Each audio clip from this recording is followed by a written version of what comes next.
ને 10 દિવસથી સરકાર ચૂપ છે, સાયલન્ટ છે. ક્યાંક એના પેટમાં તેલ રેડાણું છે, ક્યાંક એને આપણા વિરોધનો ડર લાગ્યો છે.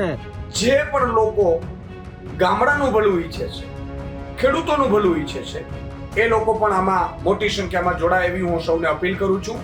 28 તારીખની મોટી મોણપરીની સભા, એ સભા એવી હશે કે ઇકોઝોન નામના રાક્ષસના વિરોધ માટે આજ સુધી સભા નથી થઈ. એટલી તાકાતવાળી આ સભા થવાની છે. ઇકો સેન્સિટિવ ઝોનને કારણે બરબાદ થતા ગામડાને બચાવવા માટે આમ આદમી પાર્ટીનો પડકાર. જી હા, ખેડૂતના પક્ષમાં આવતીકાલે વિસાવદરમાં મોટા પાયે આમ આદમી પાર્ટીએ ખેડૂતોનું મહાસંમેલન યોજ્યું છે. શું છે આખો કાર્યક્રમ, તેના પર વાત કરવી છે આ વિડીયોમાં. નમસ્કાર, વાઇબ્સ ઓફ ઇન્ડિયા સાથે હું પાર્થ. આમ આદમી પાર્ટી દ્વારા મોટી જાહેરાત કરવામાં આવી છે.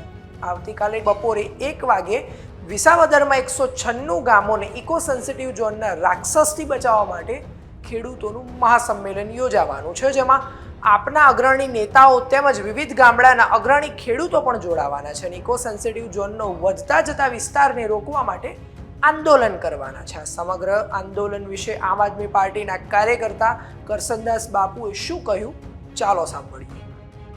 આપણે સૌએ વિસાવદર તાલુકાના મોટી મોણપરીના સરદાર ચોકમાં આગામી 28/12/2024 શનિવારે બપોરે 1 વાગે તાકાતથી મળવાનું છે. અને હું તમને કહેતા હરખનો આનંદ અનુભવું છું કે આ 28 તારીખની મોટી મોણપરીની સભા, એ સભા એવી હશે કે ઇકોઝોન નામના રાક્ષસના વિરોધ માટે આજ સુધી સભા નથી થઈ. એટલી તાકાતવાળી આ સભા થવાની છે. અને એ સભામાં એક ખેડૂત તરીકે દરેક ખેડૂતને અને ખેડૂત પ્રેમીઓને હું આમંત્રણ આપું છું. આ સિવાય પણ આમ આદમી પાર્ટીના પ્રદેશ પ્રમુખ વિશુદાન ગઢવીએ પણ ખેડૂત મિત્રોને આમંત્રણ આપતા શું કહ્યું, ચાલો સાંભળીએ. જય જવાન જય કિસાન. મિત્રો, ઇકો સેન્સિટિવ ઝોનનો પ્રશ્ન અત્યારે વિસાવદર અને આસપાસના 196 ગામોમાં અત્યારે ખૂબ મુશ્કેલીનો બની ગયો છે.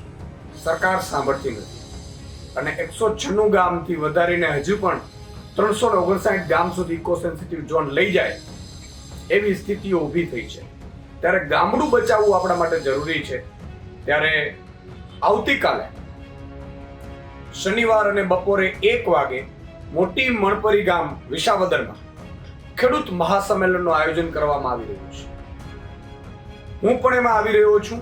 આપ સૌ ખેડૂતો, આગેવાનો, જે પણ લોકો ગામડાનું ભલું ઈચ્છે છે, ખેડૂતોનું ભલું ઈચ્છે છે, એ લોકો પણ આમાં મોટી સંખ્યામાં જોડાય એવી હું સૌને અપીલ કરું છું.